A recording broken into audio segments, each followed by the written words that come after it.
Well, this guy daggone sucks. Ain't this a piece of crap? I made a video earlier, and I was going to upload it around like 2 o'clock this afternoon, but I ain't had time. I was working like crazy. So I come back in. It's now 6:41, and well, actually 6:30. You know, when I was going to upload it when I got back in the house.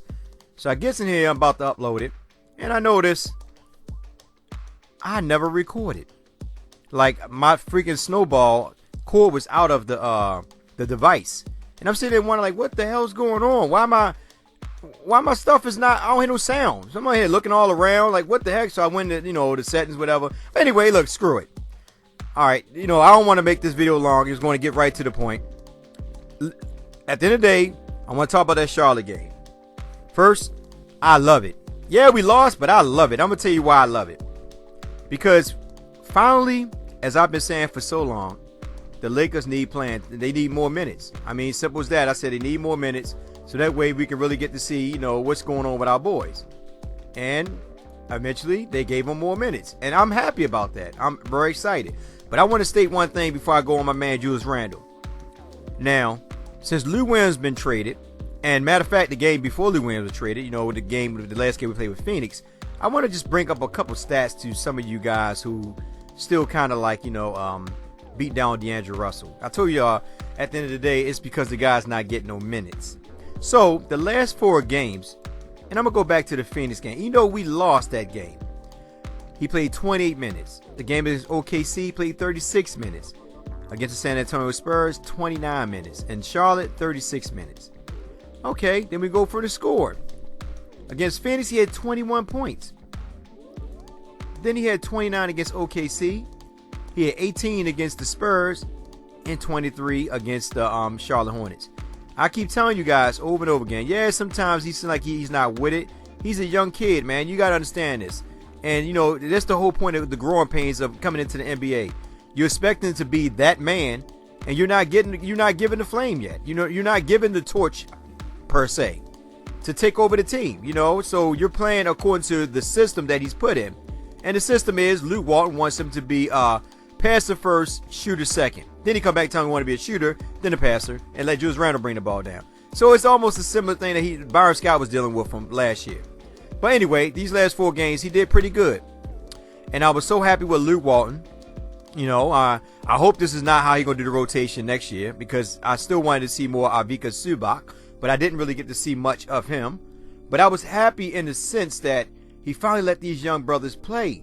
And this is what I've been saying from day one, and I told you guys over and over again, the Lakers could have won a lot more games if only they let them play. Simple as that. I mean, I'm just being honest. Whether you like it or not, the truth is the truth. If they'd have let them play, the Lakers could have won a lot more games. But it is what it is, I just want to go through the stats real quick, as we always do. Then I'm going to just talk about a couple things, and I'm going to let it go. All right, so anyway, we shot 48%. They shot 44% from the field. We shot 37% from the three-point arc. They shot 41%. Towards the end, last 5 minutes, man, it was just all clutch for them guys. We shot 76% from the free throw line. We only missed 3. They shot 70%. Total rebounds, we had 45 to their 55. They had 12 offensive boards, and that came within that last 5 minutes. I know a lot of you guys seen it. We had 6. Defensive rebounds, they had 34 to our 33. Team rebounds, 9 to our 6. Hustle man points, they had 25 assists to our 22. Steals, they had 3 to our 9. Blocks, they had 6 to our 5. Total turnovers, they had 12 to our 14.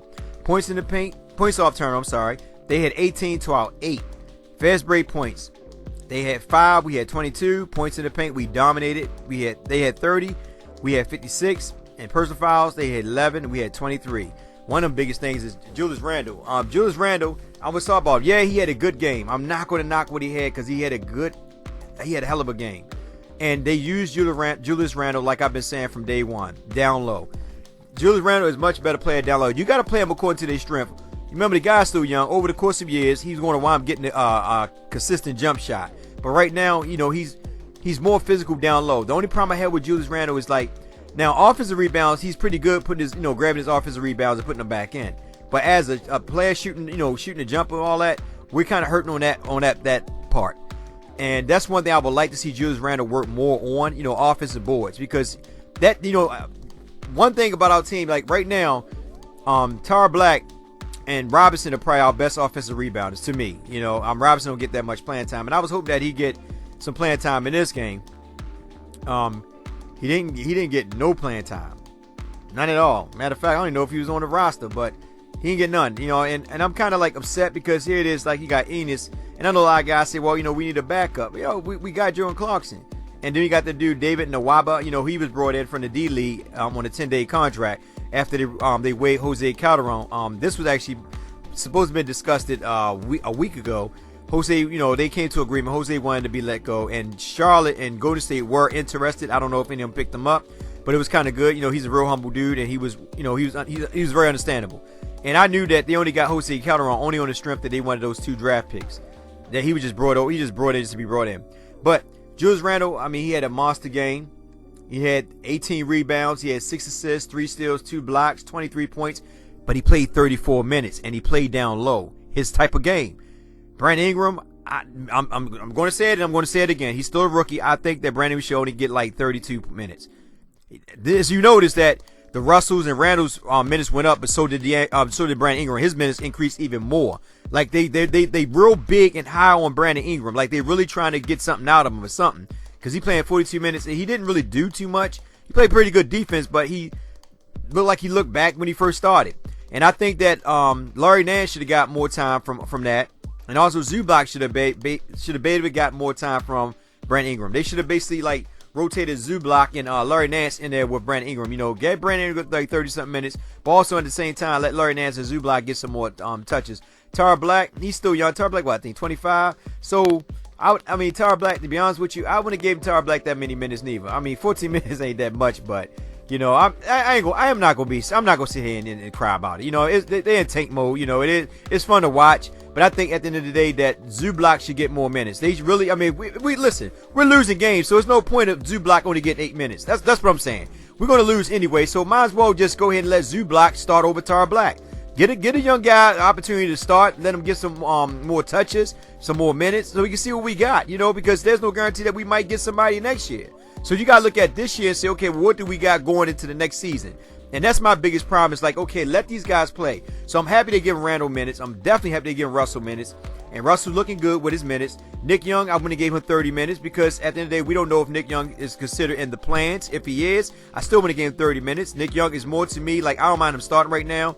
But I would like to see Nick Young in the future, if he's still with the Lakers, come off the bench and only get 23 minutes. He don't need 30 minutes. Those minutes, like I said, could have been rotated between Larry Nance Jr.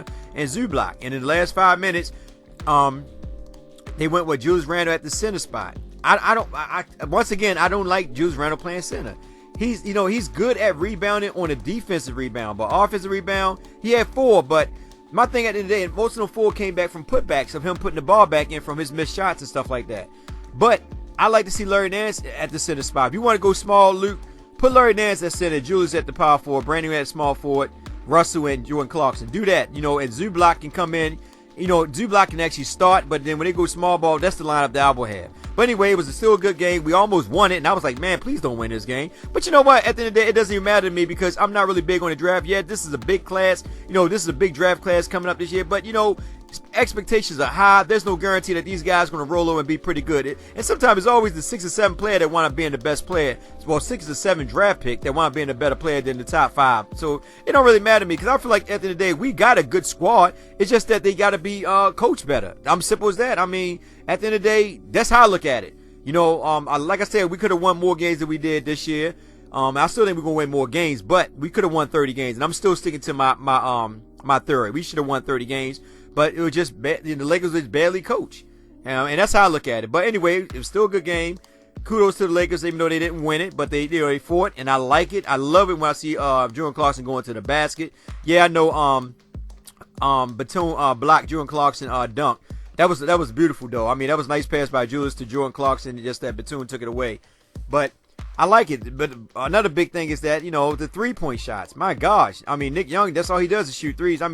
He was better. He was going to the basket at one point in time, but just sitting back shooting threes, I guess he probably said, you know what, season over. We only playing for nothing really, just playing for for a draft pick. I'm gonna just have fun with it. That's how I look at it. Because Nick Young actually is not playing the way he played when he first started. It's more that he's sitting back behind hard just shooting threes now. But I'm not gonna beat up on Nick Young. I was happy that he didn't play Miles and Lou Aldane. I think Miles is better than Lou Aldane at this point. Just that Miles won't get no playing time. But I'm happy he set them both down. I don't know what they're gonna do the next game, but it still was a good game. Anyway, it's your man Urban Lover. Like, share, subscribe, get in the comment section, tell me what you think about the game. Let's get ready for the next game. But just keep in mind, guys, let's be easy, because we are in tank mode. And I said it before and I said it again.